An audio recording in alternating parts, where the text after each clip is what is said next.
Currently, there is no standard test to diagnose perimenopause. So I get this question more often from a lot of women during perimenopausal consultations. Dr. Nonny, is there any test to diagnose if I am perimenopausal? Absolutely no, there is no test. Now, what happens is during perimenopausal period, if you try to follow through my post, you would appreciate the fact that I've mentioned that because we have low female hormones, okay, especially by the time we are attaining menopause, we do have low female hormones. During the perimenopausal period, the female hormones fluctuate because we have about 3 to 5% of our eggs left, right? So the female hormones fluctuate. That means it could be very high, it could be very low, it could be normal. So taking your blood samples at that point to diagnose and to tell you that you're perimenopausal, most times it's not the right thing to do. So if you talk about evidence-based practice, that's not the right thing to do. However, we do understand the fact that women who are perimenopausal, they really want to know if they are. So we put into a lot of factors to consideration.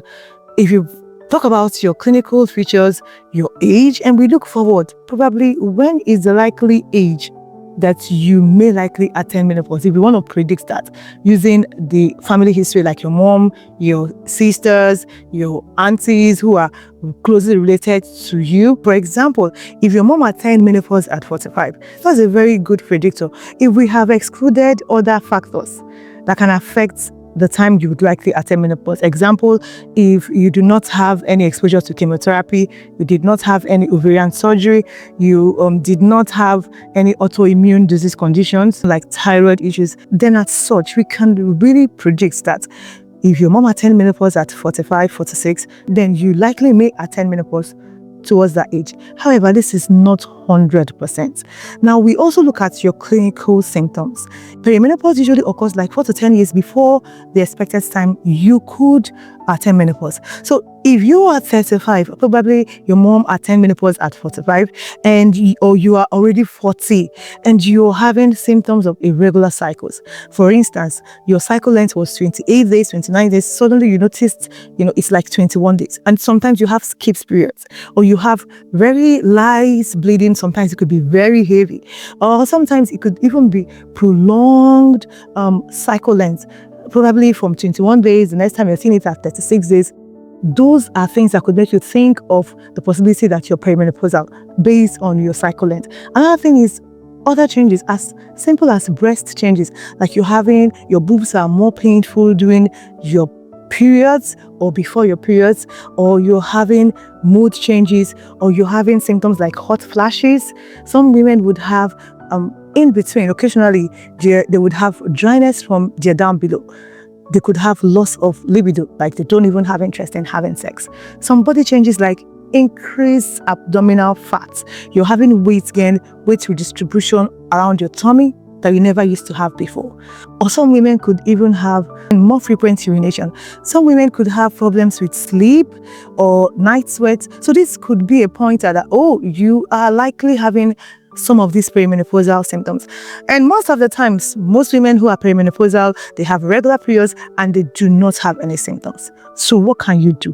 So when you're having concerns because you really want to know if you are perimenopausal or not, you have to look through your age. You have to, especially if you're getting towards your late 30s, early 40s, because the average age of menopause in Nigeria is about 48. So when you look at yourself, you are 38, 39, 40, you're having any of these symptoms, and you also look forward finding your likely age of menopause when you have looked at your family history. You put all of these things together, and we put it together actually, and we can really say you are likely perimenopausal. And that's when you need to make some reproductive choices, especially if you have concerns about fertility. Then you have to see your gynecologist and your fertility expert. Otherwise, if you do not have any fertility concerns and you are just worried about menopause, at that point, you need to look through some lifestyle changes. What you eat, take more of anti-inflammatory foods, take more of lean proteins. I've discussed that in my previous menopausal post. Apart from these, engage in exercises, distress yourself. That can really help. I hope I have really tried to expatiate about perimenopause and tests that you could do to diagnose perimenopause. So for now, there is no particular test. So please tell me what you feel about this topic. Send me a message, send your responses, and follow me for more contents. Thank you.